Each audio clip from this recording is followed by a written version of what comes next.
Abandonner le vaisseau, qu'est-ce que je fais d'autre? Ah! Launch in 3, 2, Allez, allez! 1.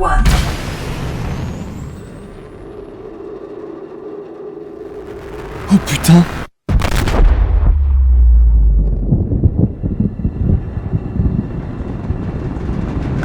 Merde! Merde, merde! Dégage, dégage! Hop!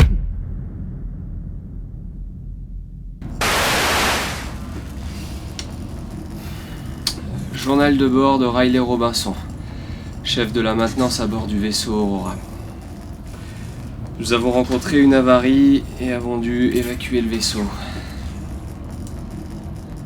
Bordel de merde! Si j'enregistre ça, c'est que j'ai survécu au crash. Et si vous le regardez, c'est qu'Altera a fini par retrouver mon PDA. Je me suis réveillé avec un sifflement dans la tête et l'impression de cuire.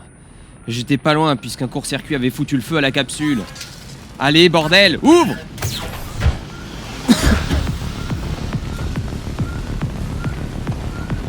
La fumée me brûlait la gorge, mais l'extincteur était intact. J'ai pu éteindre les flammes sans trop de dégâts.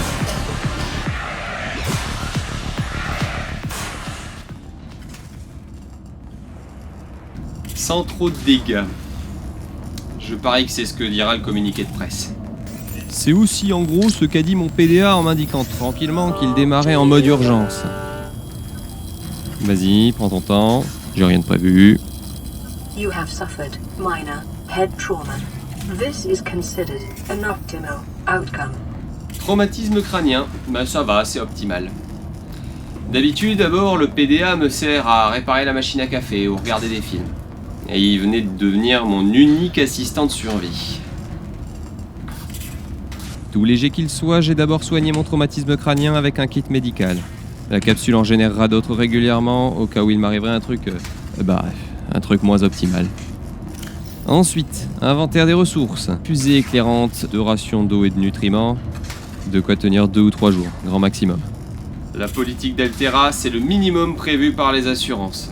En cas de crash sur une planète éloignée, les secours peuvent mettre plusieurs semaines à arriver. Alors s'il fallait prévoir des rations pour tout l'équipage... Et dites-vous que c'est prévu pour 2 personnes par capsule. Bref, le message est clair, démerdez-vous. J'inspecte la capsule. Radio HS, il me faudra un outil de réparation universel. Systèmes principaux, fabricateur ok. La banque de données a quand même perdu pas mal de schémas techniques. Les systèmes secondaires sont out, et ça me laisse pas longtemps avant d'avoir plus de problèmes. Batterie connectée, flottaison déployée... Attends, comment ça? Je suis où, bordel?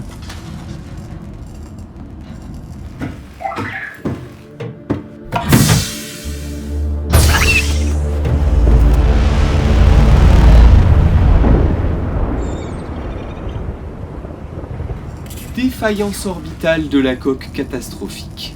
D'après le PDA, c'est ça qui nous a craché. Dans le jargon, ça veut dire gros trou dans les murs. Dans l'espace, c'est pas top.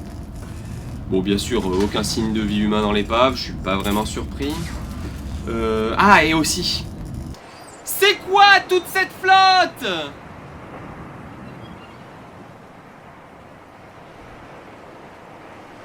Sans déconner, j'aime bien nager. Je fais même un peu de plongée pendant les vacances.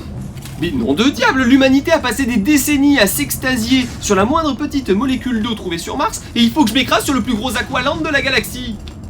Bref, quand faut y aller, faut y aller. L'eau est plutôt bonne avec ma combinaison, et les courants sont quasi inexistants. Je devrais pouvoir nager un bon moment avant d'être épuisé. Assez vite, mon PDA m'indique un affleurement calcaire assez friable pour être cassé. Quelques coups suffisent à extraire une grosse pépite de cuivre, ce qui déclenche l'enthousiasme de mon PDA. Copper is an essential component of all powered equipment. Your probability of survival has just increased to unlikely, but plausible.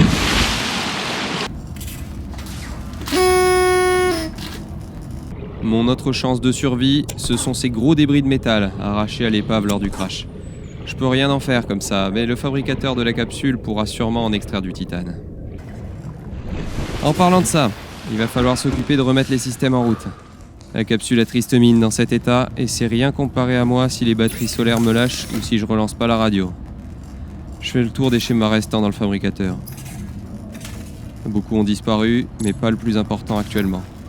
L'outil de réparation. Sauf que le soufre et le caoutchouc, ça se trouve pas sous le sabot d'un cheval. Notez, ça tombe bien, il y en a pas ici. De cheval.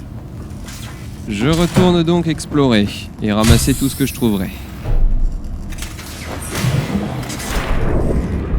Je trouve rapidement du titane dans un bloc calcaire et du quartz un peu plus loin.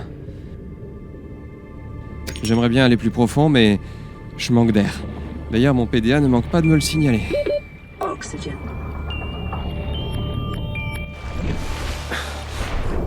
En replongeant, je trouve ces grandes algues, et en y regardant à deux fois, elles semblent produire un genre de fruit. Je commence à avoir faim, alors je nage en espérant que ces gros raisins seront comestibles. Je descends à plus de 30 mètres sous la surface, et l'air de rien, je remercie l'entraînement d'Altera avant la mission.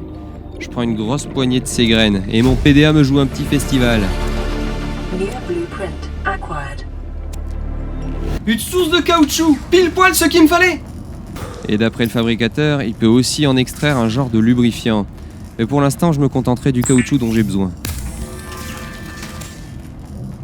En fouillant un peu, je réalise que j'ai ce qu'il faut pour un petit couteau de survie. Bon on va s'en contenter. À défaut de fusil harpon. De retour dehors pour trouver du soufre, mon estomac m'ordonne de manger l'une de mes 2 rations avant de replonger. Je m'exécute, mais je réalise que je vais avoir un nouveau problème. À la nuit tombée, je ne vois plus rien sous l'eau. Et alors que je me résigne à retourner à la capsule, mon PDA me balance les dernières nouvelles de l'Aurora. Detecting increased local radiation levels. Trend is consistent with damage to the Aurora's drive core, sustained during planet fall. Bref, à ce stade j'ai un couteau, à quelques centaines de mètres d'une épave radioactive. J'ai besoin de soufre, mais pas de lumière pour en chercher. Je suis crevé, j'ai pas sommeil. Enfin, je vais faire ce que tout naufragé fait pendant sa première nuit. Je regarde le ciel et je me demande si je pourrais rentrer chez moi un jour.